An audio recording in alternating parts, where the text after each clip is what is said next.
All right, we're going to talk a lot today about encoding.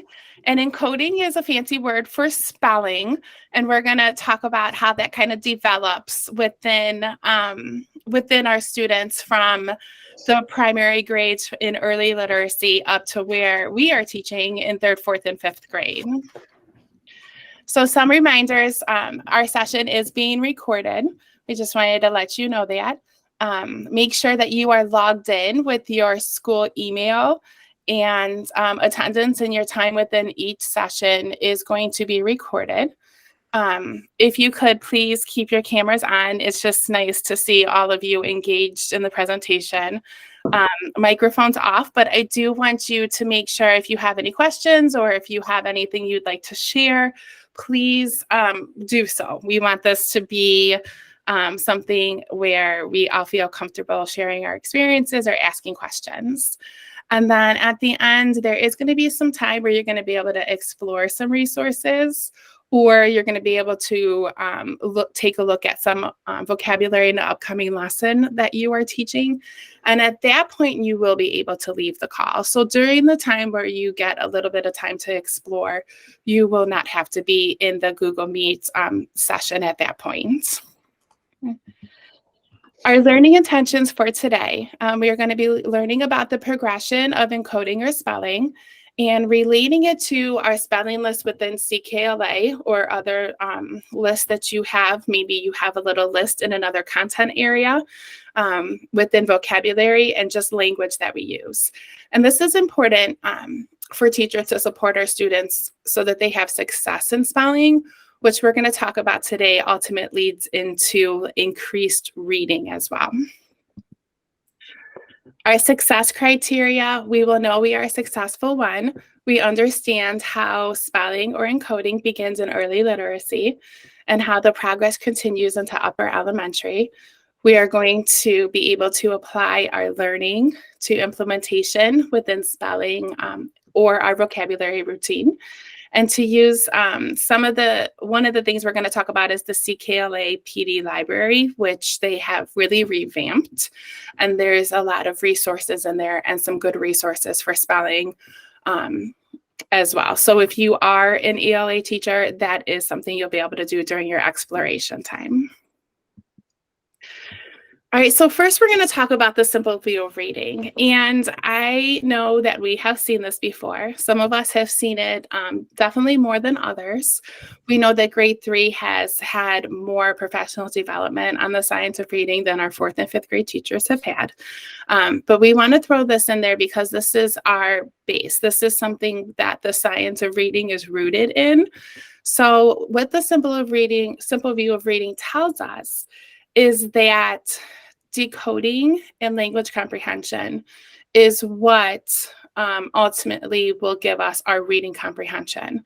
So it is a multiplication problem. If one of these pieces is missing, then our students will not be able to comprehend their reading the way that we would like them to.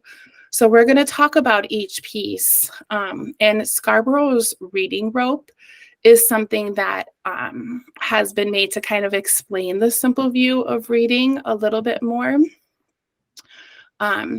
We're going to watch a quick little video of Scarborough's reading rope, and they're going to talk about how the simple view of reading is explained in the reading rope.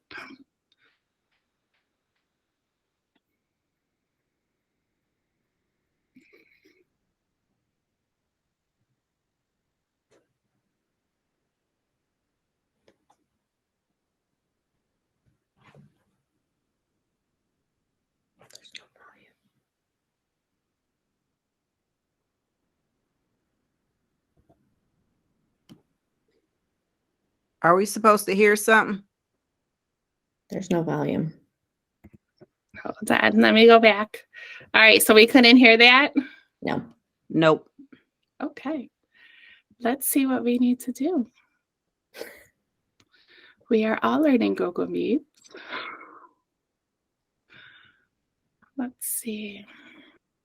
Hey, Kathy, you can go down to the 3 little dots. Okay. I just had to do this too. And then go to settings, I think it was the Okay. last one. Got it. And then make sure that your microphone is or speaker, either one, is the MacBook Air, Yeah. the top and the bottom one? Okay. And the bottom, they are. Okay, then I don't know what it is. Sorry. That's okay. It says settings video. Let me see. I was gonna say, could it be like Zoom where you have to specifically choose that you want the audio? Share your speakers. I know. And I did try to look for that and I didn't see it. And I could have just missed that.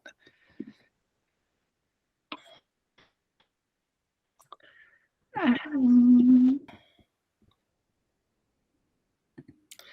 I had noise cancellation turned on, so I'm gonna turn that off. I don't know if that's something that might work. We're gonna try again, and we're gonna see if that works. And then feel free if anyone figures it out to let me know. All right, let me share this again. We'll see if this works. We'll try this.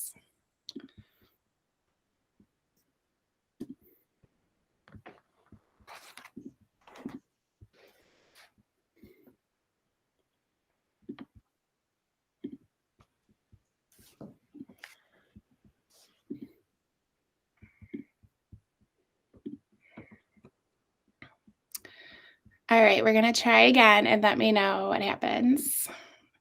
I'll tell you when the sound starts.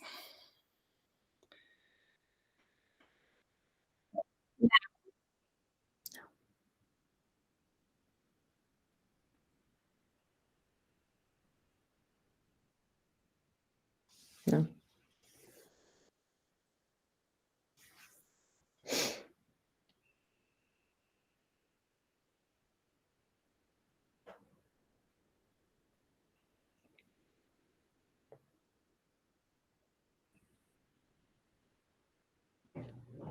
Still nothing.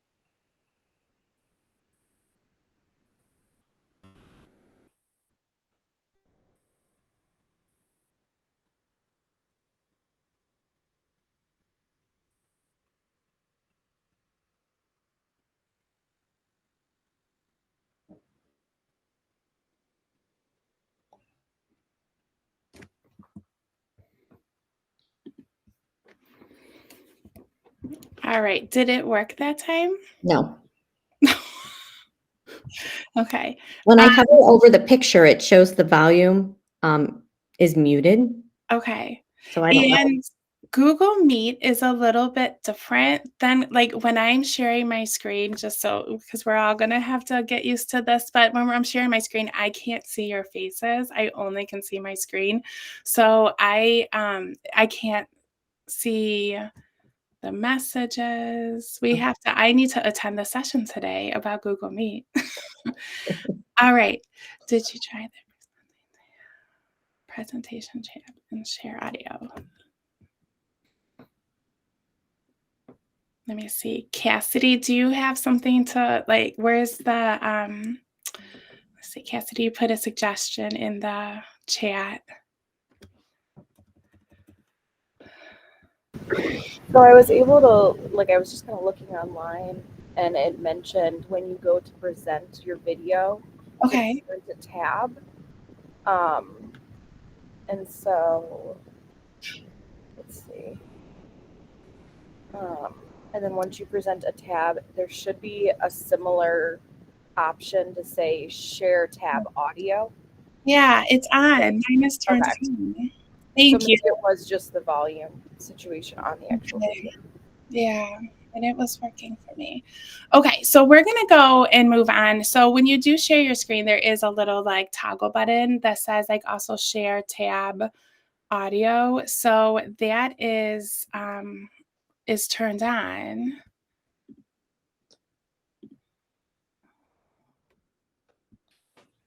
Actually, that is only there when you select a specific tab. So let's try this one.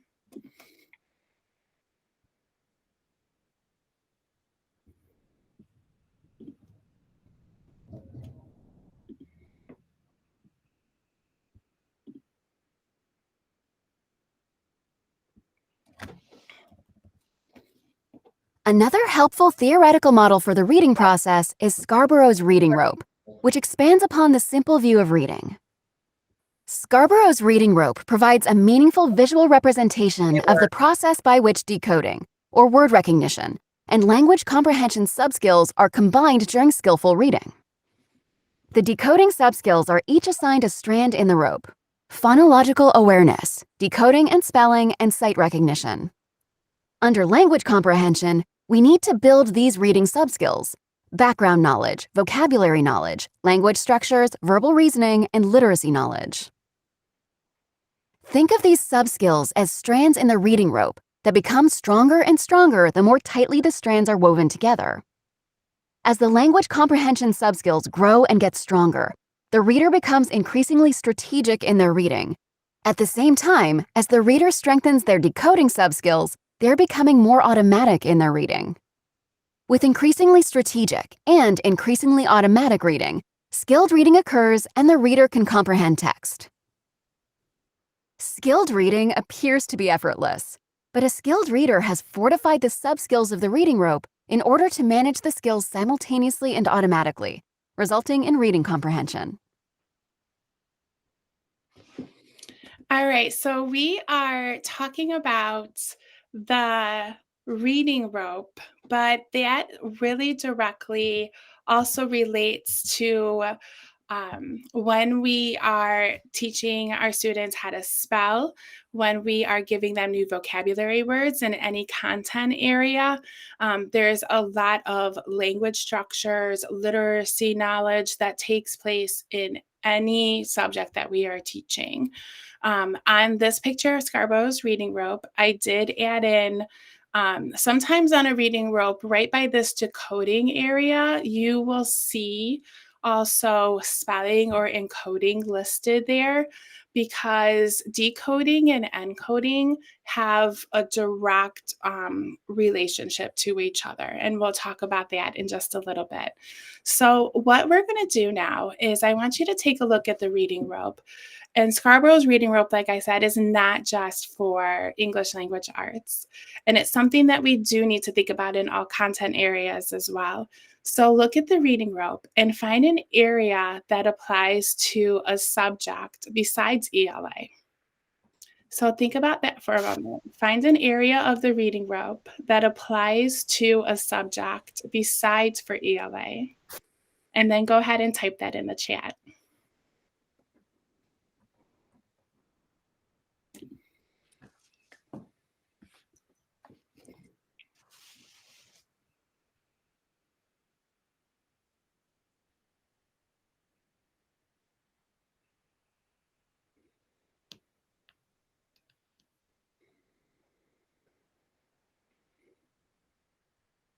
Yes, a lot with vocabulary, background knowledge, for sure. We know that our students understand something more in depth, or it's easier for them to grasp that understanding and make a connection to something they already have if they have background knowledge on that topic. All right, so even though it does say Scarborough's reading rope, it really does apply to any subject area that we teach. We know that there are areas in the reading rope that will help students in all subject areas. And again, the outcome of this is skilled reading and then reading comprehension, which no matter what our students are reading, whether it's science or social studies or math content, we want them to be able to comprehend what they are reading. So with reading and decoding, we're going to talk about the word decoding and encoding just for a sec. The ultimate goal of spelling is to help our students become better readers and writers. That's the ultimate goal of spelling. So there's a reciprocal relationship between the two of these, between the reading and the spelling, or the decoding and the encoding. So when one gets better, the other one increases. So that is something to keep in mind, that we're talking about spelling, or we're talking about how students encode words, or how we could use a routine in when teaching vocabulary. But even those routines help our students become better readers. Okay. So being a 3, 4, and 5 teacher, we there's a lot that takes place before our students get to us. There's a lot of early literacy skills that are taught from the very beginning, from kindergarten through 3rd grade, really. And then when they come to us in 4th and 5th grade, we know that our students should have certain skills, but we also know that some of our students still have some gaps with those skills. And as 4th and 5th grade teachers, it's really good for us to understand how to help our students with some of those areas where they may be struggling. So on this progression, it kind of gives us just some of the skills that our students learn in starting in pre-K. They'll start talking about syllables, onset, and rhyme. Onset and rhyme is when you take that beginning sound off and then you have the rest of the rhyme. So if you have cat, it would be k, at, mat, at. So that's the onset, the first sound. And then the rhyme is what comes after it. They start talking about phonemes. Phonemes is a fancy word for sounds. So they are learning the sounds of the letters, or the letters that go together to make the same sound. Alphabet recognition and naming. So this is where you start to attach a sound to a letter. Okay, so you hear the sound. It's not just auditory anymore. It's not just what you're hearing, but it's also what you're seeing. And this sound is represented by a symbol, and that symbol is a letter or letters. Okay, and so this is where the naming of the letters comes in, so that the letter has a name and it also has a sound. Okay, so a way that the sound is spelled. And then you move into where it says like 1st through 3rd grade. And that's where you really start talking about spelling patterns. Inflectional morphemes. So inflectional morphemes, that's another fancy word for your prefixes and suffixes. And prefixes, inflectional morphemes, are prefixes and suffixes that just may change a word's tense. So for example, in the word study. So you have study, studied, studying.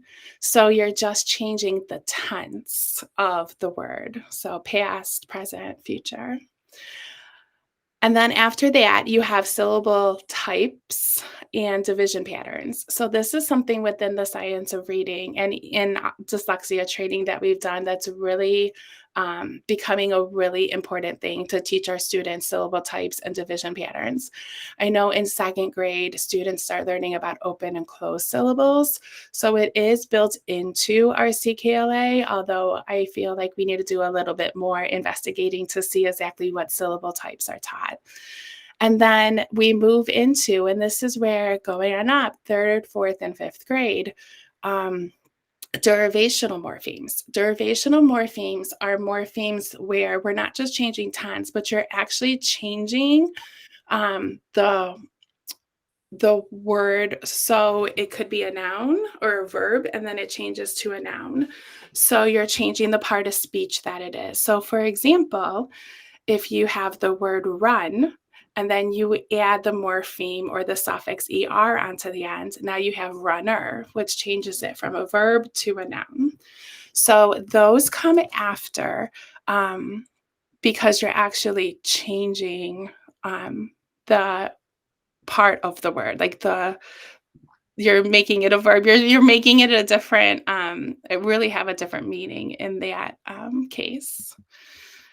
All right, so now we're going to talk, we saw syllables and we saw morphemes in there. So for syllables, and morphemes, they're two different things. And as third, fourth, and fifth grade teachers, this is really big for us to understand because, especially science and social studies, math, we have a lot of morphemes on words. And a morpheme can be a prefix, a suffix, or it could also be something like a Greek and Latin root, which is something that I know in science and in math, we may really focus on those when we're teaching our vocabulary.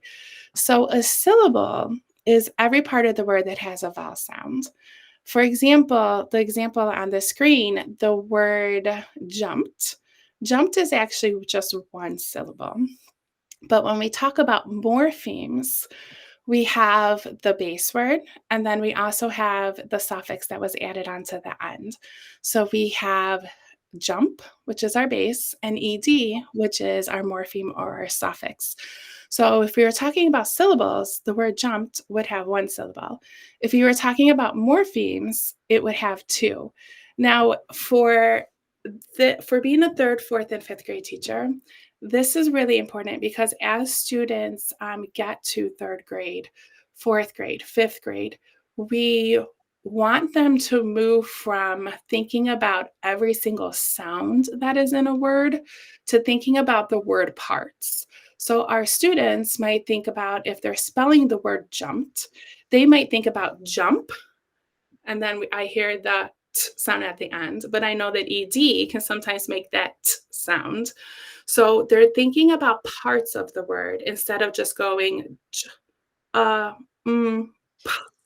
t. So we're really trying to get our students, and they're probably doing this already, but us having the knowledge of this is thinking about the parts of the word, not just every single sound. So that's a transition, that's along that progression, that students move from just thinking about every single sound to word parts, right? So we're going to do a little bit of practice and we're going to try one. So we have the word relocating. So with the word relocating, I'm going to do this one. This is going to be the I do. So with the word relocating, I see that word and I'm thinking about syllables. Relocating. So that's 4 syllables. But if I think about morphemes or word parts, I have re, which is my prefix. I have locate, which is my base word. And then I have ing, which is my suffix. So I have 3 morphemes in that word. So relocating has 4 syllables, but it has 3 morphemes. Okay. All right. So unbreakable. Let's do this one together. So we have unbreakable. Let's think about syllables first.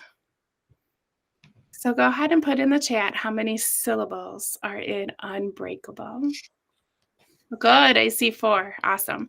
Now, when it comes to morphemes, how many morphemes are in unbreakable? Yeah, so there would be 3 morphemes there. So if our students are thinking about word parts or we're breaking that word up for them into morphemes, it would be 3. All right, so now what we're going to do, take a look at the word. I want you to throw a math word in there. So this one might be a little different. This one has like a root or a Greek or Latin root in there when we're talking about math. So think about this one. Think about, and this is a little bit more of a challenge, how many syllables and how many morphemes would be in the word triangle?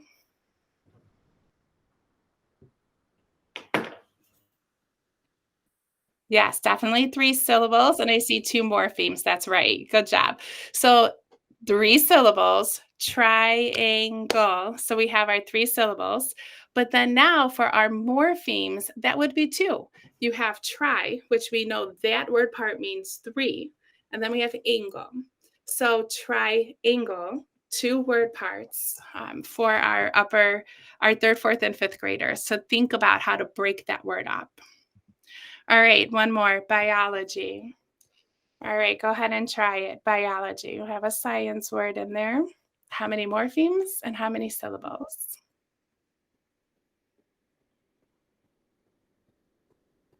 Mm-hmm. 4 syllables. Yes, and 2 morphemes. Very good. So this one, we have 4 syllables, and we have 2 morphemes. So again, being a 3rd, 4th, and 5th grade teacher, really helping our students with that transition of moving from thinking about every single sound that's in that word to the parts of the word. Okay. All right, so just really quick to kind of go over this progression. So starting over at the star here, we have kind of our starting point for spelling and how it relates to reading. When students in early elementary are learning about words, one of the first things they have to do is really think about and learn that words are composed of sounds. So you have a word, but that word is made of individual phonemes. It has sounds that make up that word. And then that moves into, okay, the students then learning that that sound is represented by a letter or a grapheme. So they know that there's a sound, like there's an ah, but now I need to learn, okay, well, how do I spell ah? Because even a sound, one sound has a spelling. So how do I spell ah? So they have to go from hearing that sound to be able to write it down with how they spell that sound. So they move into that. And then after that, they have to be able to segment those sounds by themselves so they can write it. And that's a tough skill for some of our young students to be able to segment. So again, if I have the word cat, I would have k, a, t. So I have 3 sounds. I have to be able to take the word cat, and I have to be able to recognize, well, there's 3 sounds. And then I have to know how to write down how to spell each of those sounds in order to write the word cat. So they do a lot of tapping. Um, CKLA has a tap like this. Orden Gillingham has them tap on the table. But there's different ways that our students are learning in order to be able to tap out those sounds. So when they have to do that, so I have k. Okay, how do I spell k? I'm going to write that down. Ah, second sound. Ah, how do I spell ah? I'm going to write that down. And then the same with the T. Then moving into, okay, making that transition to the syllabic level. So students then start to think about syllables. Okay, so if I have catnap, okay, catnap, first syllable, cat. What are the sounds in cat? K, at. So I have 3 sounds, and they spell each of those sounds. Second syllable, nap, n, ap. How do I spell each of those sounds? And they go through and they write that down. Moving into, so after that, the more advanced part would be thinking about the word parts, okay, and morphemes. So that's a little bit of a progression of how our students have to learn how to spell, starting from very basic level. All right, so what we're going to do now is think about, we're going to take a minute or two, think about what you do to teach spelling or vocabulary. So do you have a routine that you already use? You can use some Anita Archer strategies that we've learned already. That is definitely a part of this. But think about when you are introducing your spelling or you're introducing a new vocabulary word, what do you do to introduce that word? Okay, just take a moment to write that down.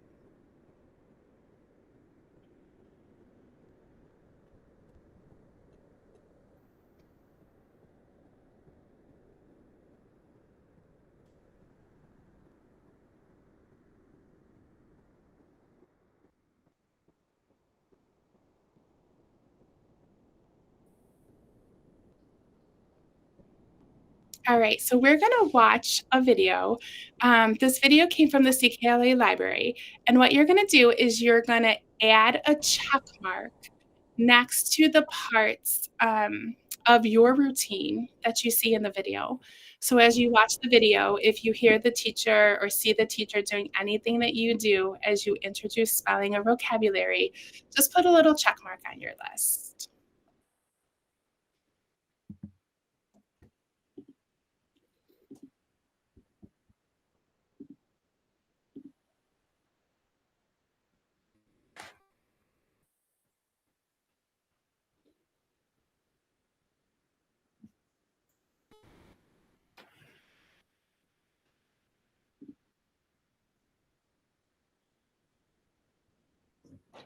And I may have to change the tab that I am sharing. All right, let me know. I'm going to start it. Let me know if you can hear.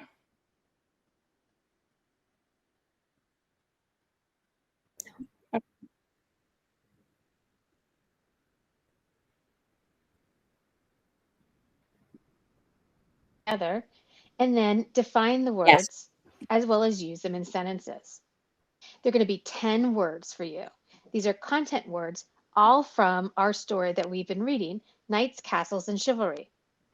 They're not going to follow any specific spelling pattern, but that's okay. And yes, you will be assessed in lesson 10. So I'm going to introduce them in a very special way.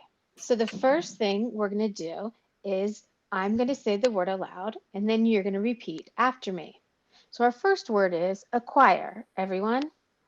Now, I want to think about acquire and say to myself, how many syllables does acquire have? And I know a syllable has to have a vowel sound, so I'm listening for vowel sounds. Acquire, acquire. You guessed it, it has 2 syllables. So now we must spell acquire. Okay, based on these syllables and based on the sounds, it is A-C-Q-U-I-R-E, acquire. One thing you'll notice about acquire is you hear the sound at the beginning. We know that is the schwa sound. Let's take a look at the individual code chart, and let's look at the very first syllable in acquire. It makes the sound. Well, the is the schwa sound. And here we have the schwa sound. It is spelled 2 ways, A and E. And we are going to be using the A as the spelling for acquire. Our next word is establish, everybody. How many syllables? It does. It has 3 syllables. S-tab-lish. Now let's go ahead and spell it. S-E-S, tab, T-A-B, lish, L-I-S-H. And finally, we have unravel. Unravel. How many vowel sounds do I hear here? I actually hear 3. Un, U-N, rav, R-A-V, ul, E-L. So it's unravel. So those are our 10 spelling words for this week. So now what we're going to do is we're going to go back over the words, and I'm going to give you the definition and an example sentence. And I want you to be thinking about how you would come up with your own sentence yourself. So the first word was acquire, and that means to get. I will acquire all the supplies we need for the project. Establish. It means to put and settle into place. The teacher had to establish a 1 at a time rule because too many people were climbing on the slide at one time. That seems a little dangerous, doesn't it? Fatal, causing death. Much of the population died when a fatal infection, known as a plague, moved through Europe. Promote, to help or encourage growth. Promote. Handing out coupons will promote business for the new pizza restaurant. Retreat, to back away from danger. The lion's ferocious roar made everyone at the zoo retreat from its cage. Seize, to take. If a girl plays with her sister's favorite doll, her sister will seize it from her when she notices. Surrender, to give up to a powerful force. The other team had more snowballs than we did, and we had to surrender. Thrive. This means to grow and succeed. The garden will thrive with the right amount of sun and water. Thrive. Transform. To change something completely, usually in a positive way. Cutting holes in a door will transform the big box into a fort. Unravel. To come undone or fall apart. The fun and games at the party began to unravel when the kids were not taking turns nicely. So I'll leave this list up as we continue throughout the week, and you're going to be completing some activity pages for practice at home. But remember, these are words that we have already read and worked with as we went through the chapters. I look forward to seeing your spelling on the assessment in lesson 10.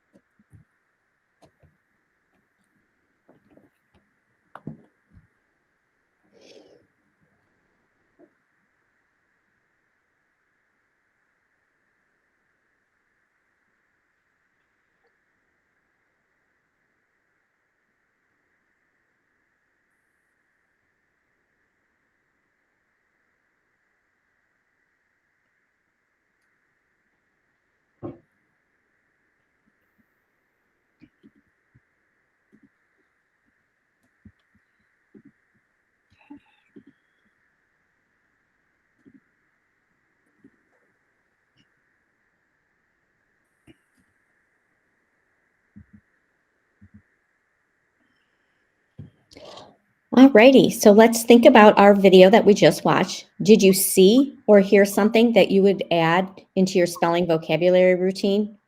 Or did the video did the video reinforce something you are already doing? So take a moment to think about that, and we're going to get into some breakout rooms and have a chance to discuss with our colleagues.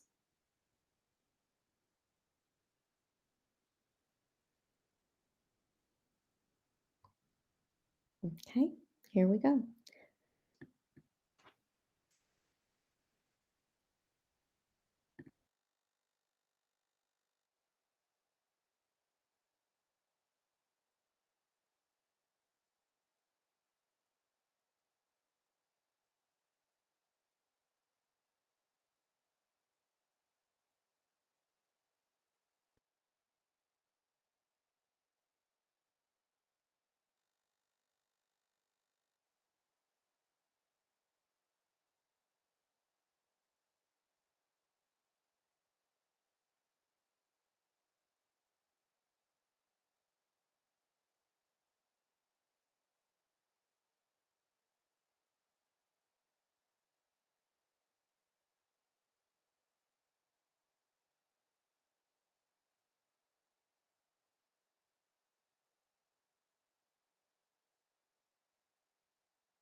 Did some friends not get into a room? Okay. I can't hear you. I can't hear you, Kathy. It seemed like some accidentally maybe like left the meeting instead of joining a room. We'll Okay. see what happens if we have anyone pop in.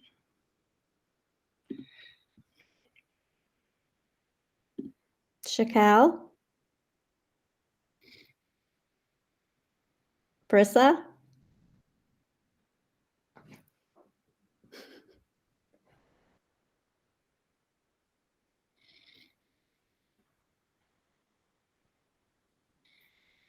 Okay.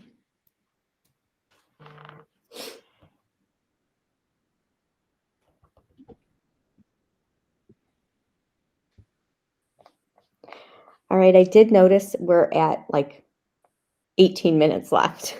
Yeah. So, I think for the ones that we could just kind of like say, you know, the ones with the lessons, you know, this is what it looks like in your, um, you know, manual. And then we can just kind of, if you want to, go right to like the PD library. yeah, that sounds good.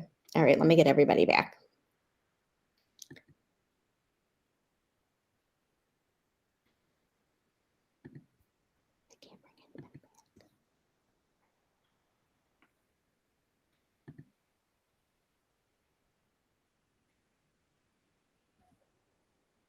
Kathy, I can't bring anybody back. Do you see closed rooms up at the top and breakout rooms? There we go.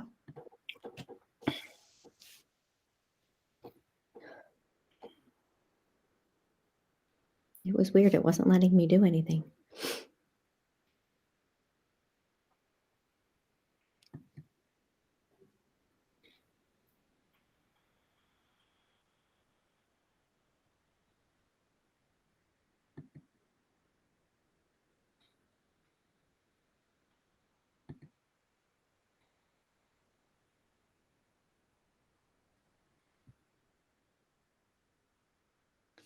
Okay, as everybody's popping back in, I hope you had an opportunity to talk with your colleagues about their spelling routines and some things that you're going to be adding into your routines next. All right, we're going to go quickly through our spelling lesson design.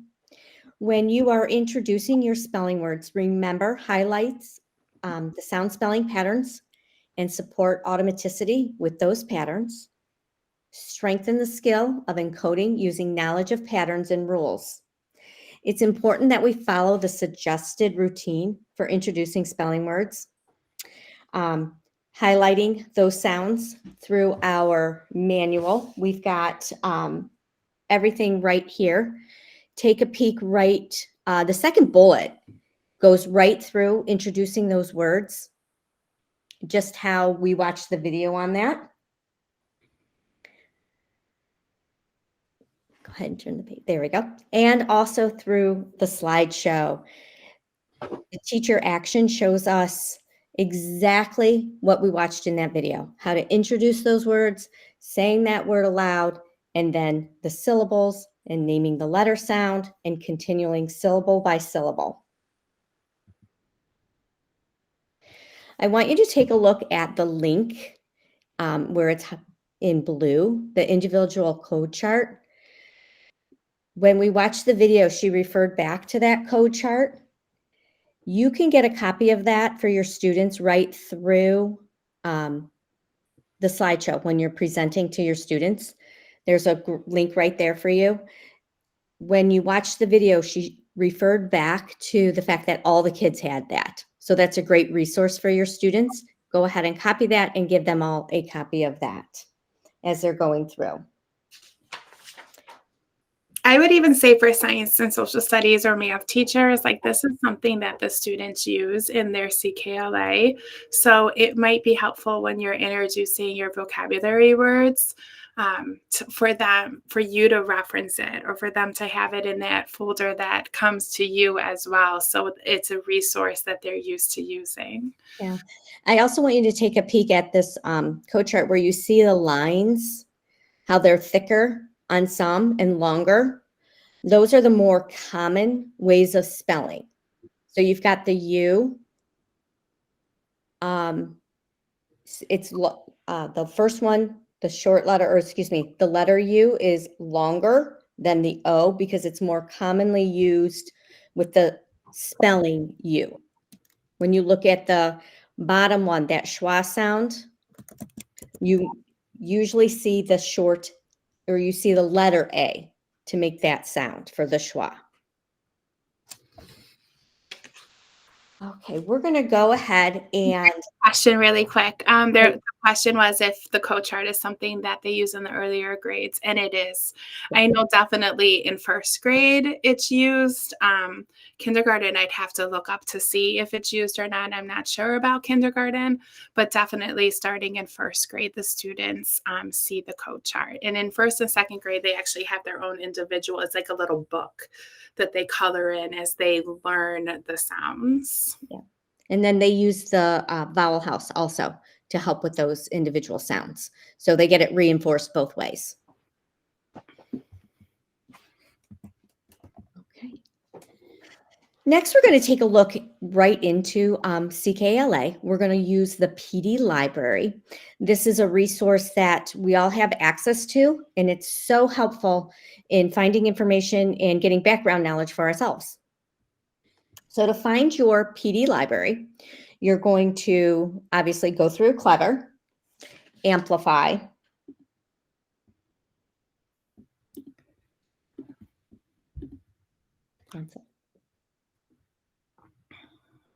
there we go. You want to go over to the tic-tac-toe on the top left. click on that. And then if you scroll up, you're going to come across that PD library. So go ahead and click on that.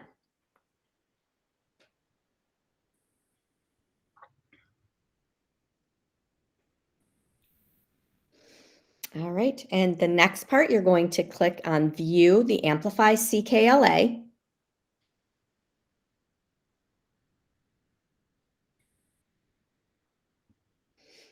All right, and now you are in the PD library. We found our resources today under the language section on the left. So if you click on language,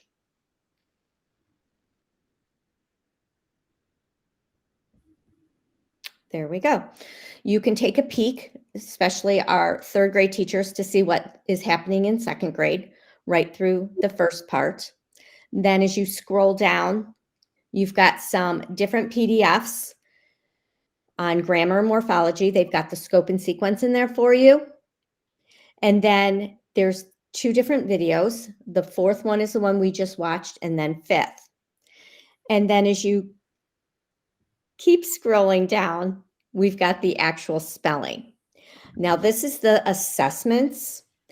The approach to spelling assessment for 3-5, that video, it's about 30 minutes long.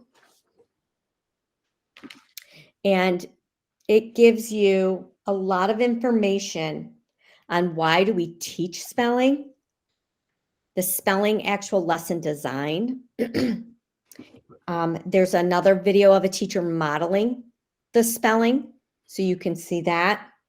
And then some tips and tricks at the very end. So you can see how she's modeling there. And towards the end of the video, you've got the tips and tricks. So when you have a few minutes, either at the end of the session or another point, I would really suggest watching that video. I got a lot of information about spelling overall, and it really helped with seeing what they do in K2. So to answer Ms. Haney's question earlier about what they do in the younger grades.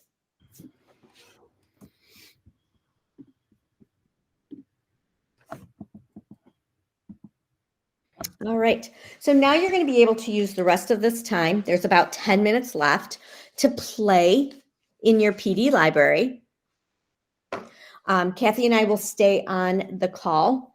If you have any questions, you can get that video started if you'd like, or just play around. CKLA has so much information that I know there's just not enough time in the day to use.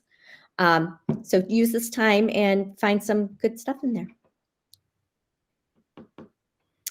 Jill, I will find that out for you.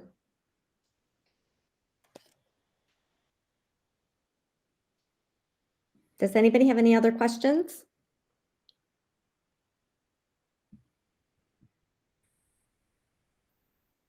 Thank you for being here with us today. And you do not have to stay in the call, but if you want to, you can.